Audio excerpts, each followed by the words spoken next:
السلام علیکم ورحمۃ اللہ وبرکاتہ۔ معزز سامعین، آج ہمارے لیے بڑی خوش قسمتی کا موقع ہے کہ آج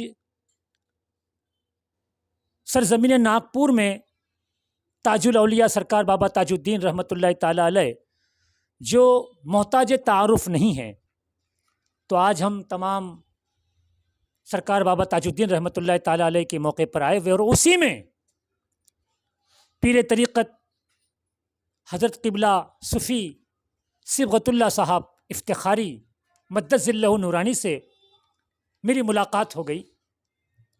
اور آپ تمامی حضرات قریب جانتے ہوں گے کہ حضرت قبلہ سلسلے کے تعارف سے اور سلسلے کے تعلق سے جو اپنی خدمات یوٹیوب کے ذریعے، محفل کے ذریعے، مجالس کے ذریعے اور ذکر و اذکار کے ذریعے لوگوں کو، نوجوانوں کو اور عوام کو جو دے رہے ہیں، وہ تمام حضرات کے نظروں کے سامنے ہیں۔ تو میں حضرت سے یہ امید رکھتا ہوں کہ میں آپ سے کچھ بات عرض کروں تاکہ آپ اپنے علم و فہم اور عام فہم انداز میں لوگوں کو سمجھانے کی کوشش کریں، تاکہ لوگوں میں جو غلط فہمیاں ہیں وہ دور ہوں اور لوگ سچائی کی طرف پھیلے۔ اس لیے کہ حق بتانے کی قابلیت، صلاحیت، ہمت صرف صوفیہ اور اولیاء میں ہی ہے جو شروع سے چلے آ رہے۔ خیر، مجھے اس پہ روشنی ڈالنی نہیں ہے۔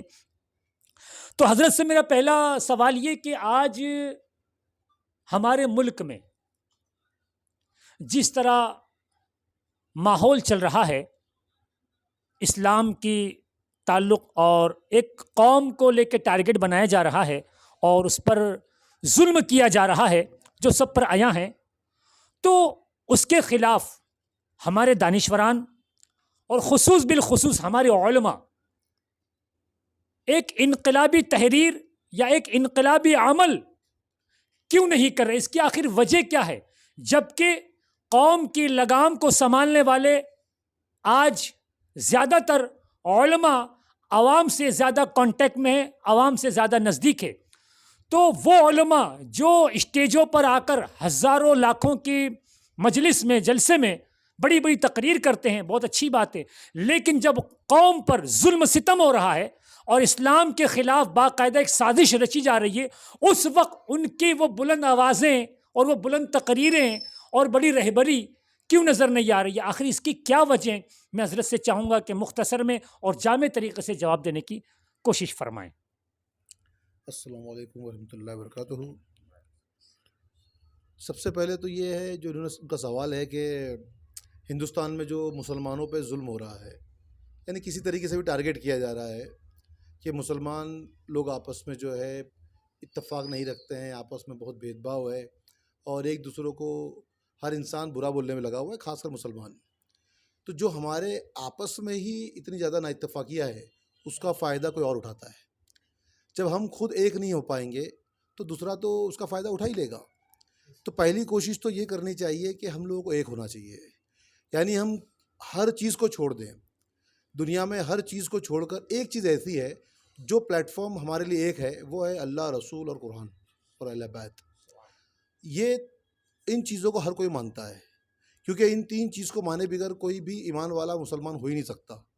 ہاں، علمی اختلاف ہو سکتا ہے ہر کسی کا، لیکن ہم تمام علمی اختلافات کو چھوڑ کر ہم ایک پلیٹ فارم پہ آ سکتے ہیں، یعنی اللہ، رسول اور قرآن اور اہل بیت کو لے کر ایک پلیٹ فارم بنا سکتے ہیں کہ جس کے تحت ہم تمام اپنے علمی اختلافات کو چھوڑ دیں اور سبھی لوگ ایک پلیٹ فارم پہ آئے اور سبھی آپس میں ایک دوسرے کو مسلمان کم سے کم سمجھیں، اور پھر ہم جو ہے ان کو بھی صحیح راستہ بتائیں۔ اور جو ہمارے پیارے نبی کی ایک پیاری حدیث ہے، طلب العلم فرضۃ المسلمہ، ہر مسلمان مرد اور عورت کا علم سیکھنا فرض ہے۔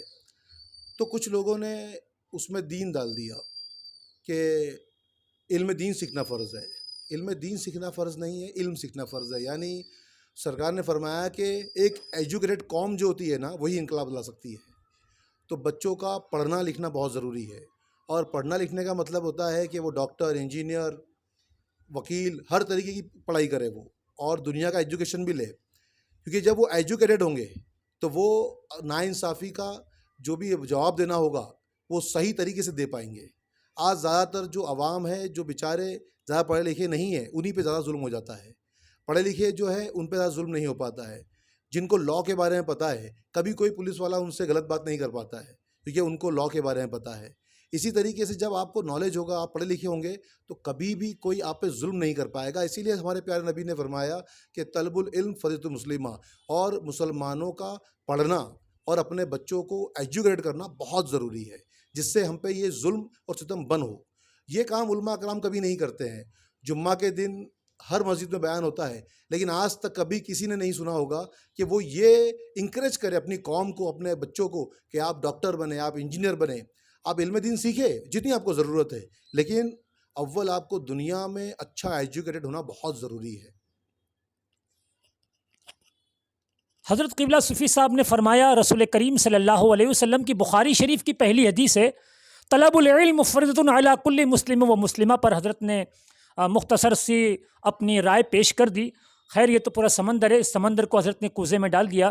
اور دوسری بات میں حضرت سے ایک اسی طرح میں چاہوں گا کہ آج جو خانقاہیں ہیں تو ان کا شرازہ آخر بکھرا کیوں ہے؟ آخر ہماری خانقاہوں میں ہی اختلاف کیوں نہیں، اتحاد کیوں نہیں ہے؟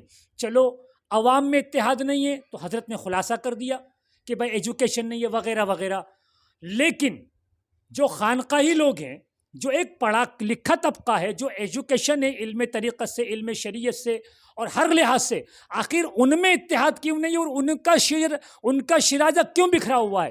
تو میں اس میں بھی حضرت کی مختصر سی رائے چاہوں گا۔ آپ کا جو سوال ہے وہ بہت بہترین سوال ہے، کیونکہ جو ناسمجھ ہے اگر وہ غلطی کرے تو وہ تو ناسمجھ ہے، لیکن جب ہم خانقاہوں میں جو پیر ہیں وہ تو اچھے عالم ہیں، صوفیاء کرام ان کے پاس اچھا علم ہے، تو پھر جب وہ بھی غلطیاں کریں گے تو غلطیاں یہاں پر زیادہ تر کیا ہے کہ ہر پیر، زیادہ تر، ہر کسی کو نہیں کہہ سکتے ہیں، لیکن زیادہ تر لوگوں کا یہ ہو گیا ہے کہ وہ اپنی خانقاہ، اپنا سلسلہ ایک شاخ کو ہی لے کے چلنے کی کوشش کر رہے ہیں۔ وہ کبھی بھی یہ نہیں چاہتے ہیں کہ تمام سلسلے ایک ہی ہے، کیونکہ ہم دیکھیں گے تو جڑ جو ہے وہ سرکار دو عالم صلی اللہ علیہ وسلم ہے، اور تنا جو ہے مولا علی ہے، اور تمام اولیاء کرام اس کی شاخیں ہے۔ تو ہم جب اس کو ایک مانیں گے تو جڑ جو ہے وہ تو، کیونکہ تمام کائنات کے مرشد تو سرکار دو عالم صلی اللہ علیہ وسلم ہی ہے، اور کوئی مرشد نہیں۔ ہم تو صرف اور صرف ان کو ریپرزینٹ کر رہے ہیں۔ سرکار کا جو مشن ہے، جو کام ہے، جو اسلام کی تبلیغ ہے، اسی کو ریپرزینٹ کر رہے ہیں۔ ہمارا اور دوسرا کوئی وجود نہیں ہے، صوفیاء کرام جتنے بھی ہوں گے، کیونکہ ان کا کام وہی ہے جو سرکار دو عالم صلی اللہ علیہ وسلم کا کام تھا، وہ اسی کو ریپرزینٹ کرتے ہیں۔ اس کام کو کرتے ہوئے ہر کوئی یہ سمجھے کہ ہم سلسلے کے بادشاہ یا مالک نہیں ہیں، ہم اس کے خدام ہیں، خادم ہیں، ہم خدمت کرنے والے ہیں۔ تو جب ہم خدمت کرنے والے ہوں گے تو ہم جھک کر خدمت کریں گے، ہم آپس میں اختلاف نہیں کریں گے، ہم ہر کسی کا ادب احترام کریں گے۔ ہم یہ نہیں دیکھیں گے کہ میرے بہت سارے مرید ہیں اور وہ فلاں جو خلیفہ ہے وہ چھوٹی خانقاہ ہے تو میں بڑا ہوں، یہ سب نہیں دیکھیں گے، کیونکہ سلسلوں کا سب سے پہلا جو علم ہے وہ یہی ہے کہ انسان کو تزکیہ نفس کرنا ہے اور تصفیہ قلب کرنا ہے۔ جب انسان یہ دو چیز پہ عمل کرے گا تو وہ ہمیشہ ہر جگہ جھک کر جائے گا، ہر کسی کو گلے لگائے گا، ہر کسی سے محبت کرے گا، اور پھر اختلافات رہیں گے ہی نہیں اور وہ ایک ہو جائیں گے۔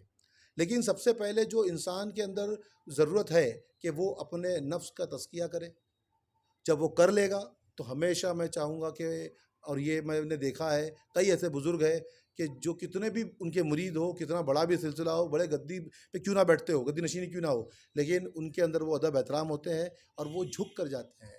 تو کچھ ایسے بھی ہے ہمارے یہاں پہ بھی جو خلافت دی جاتی ہے، تو کبھی کبھی بچے جو ہے وہ نئے نئے خلافت لینے پر بھی تھوڑا تکبر آ جاتا ہے، کیونکہ ان کو ایکسٹرا عزت مل جاتی ہے، تو یہ بھی تھوڑی سی پریشانی کی جڑیں ہیں۔ تو جو خلافت دینے والے ہیں وہ بھی دھیان دیں کہ ہمارا بچہ تیار ہو گیا ہے نہیں ہو گیا ہے، اور وہ خود وہ عمل کر کے دکھائے، تمام خانقاہوں میں جائے، ہر جگہ ہر درگاہ پہ جائے، لوگوں سے ملائے، تاکہ ان کو پتہ چلے کہ بھائی ہم کو صرف ایسا الگ نہیں رہنا ہے، ہم کو ہر کسی کیا جانا ہے، جہاں سے ہم کو دعوت آئے تو وہاں پر ادب احترام سے جانا چاہیے۔ اور صرف اور صرف جب آپ خلافت لیتے ہو تو خدمت کی نیت سے لیں، بادشاہت کی نیت سے نہ لیں اور نہ ہی دیں۔ جب ہم یہ چیزوں کو لوگوں کو بتائیں گے کہ بھئی ہم خلیفہ ہوئے تو ہم دین کے خادم ہیں، ہم سرکار دو عالم صلی اللہ علیہ وسلم کے خادم ہیں، ہم اہل بیت کے خادم ہیں، اور ہم خدمت گزار ہیں، اور صرف خدمت کرنے کے لیے ہی خلافت ہم نے لی ہے، بادشاہت کرنے کے لیے نہیں۔ جب ہمارے دل میں یہ گمان رہے گا تو ہم سے کوئی غلطیاں نہیں ہوگی، اور ہم سب اتحاد سے رہیں گے، ایک ساتھ رہیں گے، کبھی ہمیں تفرقہ نہیں ہوگا۔ اب میں حضرت سے صرف ایک ہی بات بس آخری عرض کر دوں گا کہ سرکار غوث پاک پیر امیر میرا شیخ عبد القادر جیلانی، سلطان الغریب نواز خواجہ قطب الدین بختیار کاکی، بابا فرید گنج شکر، سرکار علاء الدین علی احمد صابر کلیری، نظام الدین اولیاء، سلطان مخدوم اشرف سمنانی، بابا تاج الدین، ان کو میں آپ کو ایک مختصر بول دوں کہ ہم تمام اولیاءوں کی ہسٹری کو دیکھتے ہیں اور سیرت رسول کو دیکھتے ہیں، خلفۂ راشدین صحابہ کرام کی سیرت کو دیکھتے ہیں اور ان کے کیریکٹر کو دیکھتے ہیں اور ان کے اسلام کو دیکھتے ہیں، تو ہمیں کچھ اور ہی نظر آتی ہے۔ لیکن جب اب ان کی تواریخ کو اور ان کی سیرت کو دیکھنے کے بعد جب ہم ابھی دیکھتے ہیں تو ہمیں ایسا لگتا ہے کہ کچھ اسلام کی شکل و صورت کو لوگوں نے کچھ بگاڑ دیا ہے۔ جو اوریجنل جو اسلام جو ہمارے بزرگوں نے ہم کو دیا ہے، وہ شاید مجھے ایسا لگ رہا ہے کہ وہ ہماری عوام اس سے واقف نہیں ہے۔ تو میں حضرت سے یہ عرض کروں گا کہ شاید جو میں نے یہ آپ سے سوال کیا یہ کہاں تک صحیح ہے یا غلط ہے، اب اس کی اصلاح فرمائیں میری۔ کسی بھی اسکول یا کالجز میں ہم جب جاتے ہیں، بچہ کوئی پڑھنے جاتا ہے تو یہ دیکھتے ہیں کہ وہاں کے ٹیچر کتنے ایجوکیٹڈ ہیں اور کتنا اچھا وہ پڑھا سکتے ہیں، اور وہ جتنی زیادہ محنت کریں گے، جتنا اچھا وہ خود سیکھیں گے، اتنا اچھا وہ اپنی عوام کو سکھا سکیں گے۔ وہی سیم چیز ہے کہ ہمارے پاس جو علماء ہے یا صوفیہ کرام ہے یا جو بھی عوام کو کی رہبری کرنے والے ہیں، اگر وہ خود زیادہ محنت نہیں کریں گے، وہ خود زیادہ ایجوکیٹڈ نہیں ہوں گے، اور وہ صحیح تاریخ کو نہیں سمجھ پائیں گے، سرکار کی زندگی کو صحیح طریقے سے اپنی عملی زندگی میں نہیں لا پائیں گے، جیسے ہمارے آقا و مولا محمد مصطفیٰ صلی اللہ علیہ وآلہ وسلم، ان کی زندگی جو ہے وہ 3 اصولوں پر ہے۔ وہ 3 اصول جو ہے لوگ چھوڑ دیتے ہیں کہ 3 اصول کون کون سے ہیں۔ ایک سب سے پہلے آپ کی جو زندگی ہے اس پہ، کیونکہ سمجھنا آپ کو ہے کہ لوگوں نے آپ کو القاب دیے ہیں، یہ آپ نے خود نہیں رکھے ہیں۔ پہلے سب سے پہلا ہوتا ہے صداقت، آپ صادق ہیں، آپ امین ہیں، آپ دائن ہیں۔ یہ 3 آپ کے زندگی کے اصل اصول ہیں جو مسلمانوں نے نہیں، مشرکوں نے آپ کو لقب دیے ہیں۔ مسلمان کہتے تھے کہ آپ صادق ہیں۔ صادق کا مطلب یہ ہوتا ہے سچ بولنے والا، لیکن سچ کیسا؟ اگر جہاں ان کو یہ خطرہ بھی ہو کہ میری جان جا سکتی ہے وہاں بھی سچ بولیں گے، وہ اس کو صادق کہتے ہیں۔ ورنہ تو ہر انسان سچ بولتا رہتا ہے، لیکن جب اس کو لگے کہ میرا نقصان ہو جائے گا یا میری جان جا سکتی ہے یا ایسے کوئی غلط موقع پر وہاں خاموش رہ جائے، بولے نہیں، جھوٹ تو بولا نہیں لیکن سچ بھی نہیں بولا، وہ بھی صادق نہیں ہوتا ہے۔ لیکن یہاں پہ کبھی ان کو جان کا خطرہ نہیں رہا، اور رہا تو بھی آپ نے سچ بولا ہے، ڈرے نہیں آپ، اس لیے آپ کو لوگوں نے صادق کہا ہے۔ امین ہے، امانت کے امین رہے آپ نے کبھی کسی کی امانت میں خیانت نہیں کیا، آپ دائن ہوئے، آپ نے لوگوں پہ رحم کیا۔ یہ 3 اصول ہے آپ کی زندگی کے، یہ ہر مسلمان کو اپنانا ہے، صرف اور صرف عام لوگوں کو نہیں، یہ علماء کو بھی اپنانا ہے، صوفیاؤں کو بھی اپنانا ہے۔ جب یہ 3 اصول کو اپنی زندگی میں اپنائیں گے تو پھر ہر انسان جو ہے نا بنا کسی مفاد کے بات کرے گا۔ انسان دانش مند وہی ہوتا ہے جو بنا مفاد کے بات کرتا ہے۔ جب قرآن شریف میں کہا گیا کہ آپ کے پاس علم نہ ہو تو آپ کسی دانش مند سے سیکھو، تو دانش مند کس کو کہا گیا؟ دانش مند پڑھے لکھے کو نہیں کہا گیا، کیونکہ آپ ابھی بھی دیکھتے ہو کہ کئی ایسے لوگ ہوں گے جو پڑھے لکھے عالم ہیں لیکن جاہل ایسی باتیں کرتے ہیں۔ کیوں ایسا ہوتا ہے؟ وجہ اس کی یہ ہے کہ دانش مند میں اور جاہل میں فرق کیا ہوتا ہے۔ کتابیں پڑھ لینے سے کوئی عالم نہیں ہو جاتا۔ انسان جو ہے جب کتاب پڑھ لی تو اس کو نالج تو آ گیا، اب لوگ اس کو عالم بھی سمجھیں گے، لیکن اس کے اندر اگر لالچ ہوگی دنیا کے مال کی، اس کی عزت کی، اگر اس کے اندر لالچ ہوگی تو پھر وہ عالم نہیں ہو سکتا، دانش مند نہیں ہو سکتا۔ اس کی مثال لے لیں، جیسے آپ کی نظر میں قارون ہے، بہت پیسے والا، فرعون ہو بہت پیسے والا، بہت خزانہ ہے، بہت مال دولت ہے، اس نے اللہ کو چھوڑ کر دنیا کی مال و دولت سے محبت کر لی، تو کیا وہ عقل مند ہے؟ کسی کی نظر میں بھی کیا وہ کہے گا کہ بھئی اللہ کو چھوڑ کر اس نے دنیا کے مال سے محبت کی ہے تو وہ عقل مند ہو سکتا ہے، دانش مند ہو سکتا ہے؟ وہ نہیں ہو سکتا۔ تو علم کے اعتبار سے نہیں ہوتا ہے کہ علم کے اعتبار سے دانش مند ہے۔ دانش مند وہ ہوتا ہے جو دنیا کے کسی مال سے محبت نہ کرے، دنیا کی عزت سے محبت نہ کرے، اور صرف اللہ اس کے رسول سے محبت کرے۔ اور جب وہ ایسا شخص ہوگا تو وہ جو کہے گا وہ حق کہے گا، وہ مفاد سے نہیں کہے گا۔ اگر میرے پاس کوئی بات آئے گی فیصلہ کرنے کے لیے اور میں دانش مند سمجھتے ہیں لوگ، اور میرے دل میں اگر لالچ ہوگی مال دولت کی، تو جو مال دے گا میں اس کے حق میں فیصلہ کر دوں گا۔ لیکن اگر میرے اندر دنیا کے مال کی کوئی حیثیت ہی نہیں میری نظر میں اور لالچ ہی نہیں ہے تو میں تو حق فیصلہ کروں گا نا۔ تو پھر جب آپ کو کے پاس کوئی علم نہ ہو اور علم سیکھنا ہو تو ایسے دانش مند سے سیکھو کہ جس کو نہ دنیا کے مال کی لالچ ہے، نہ عزت کی لالچ ہے، نہ رتبے کی لالچ ہے۔ جب کوئی لالچ نہ ہو وہ دانش مند ہے۔ اور جب ایسے ہو جاؤ گے تو پھر سرکار کی زندگی جو ہے وہ آپ کو نظر آئے گی، اس کے اندر وہ سیرت نظر آئے گی، اس کے اندر جب اس میں سیرت نظر آئے گی تو بے شک وہ حق بولنے والا ہوگا۔ اور ویسا ہی بننا ہے ہم کو، معاشرہ ویسا ہی بنانا ہے۔ حضرت قبلہ نے بہت ہی آسان الفاظ میں کہا کہ اسلام کی جو آج صورت جو بگڑی ہے اس کی وجہ حضرت نے بہت ہی آسان الفاظ میں بتا دی کہ ہمارے دین میں جب لالچی علماء اور لالچی صوفی اور پیٹو علماء اور پیٹو صوفی ہو گئے تو انہوں نے اپنی پلٹن بڑھانے کے لیے مکاریاں شروع کی، اپنے آپ کی شہرت کے لیے مکاریاں شروع کی، اور انہوں نے ان مکاریوں کا نتیجہ یہ ہوا کہ اسلام کا صحیح روپ ہم کو نہیں ملا۔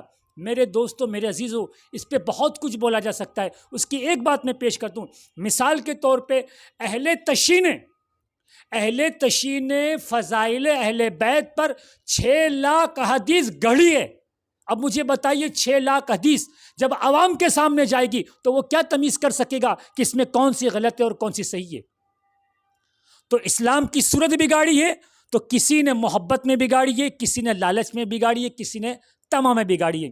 تو خیر، میں حضرت کا بہت شکر گزار ہوں کہ حضرت قبلہ نے مجھے اتنا ٹائم دیا اور کچھ باتیں حضرت سے ہمیں سیکھنے کو ملی، تو میں حضرت کا بہت شکر گزار ہوں۔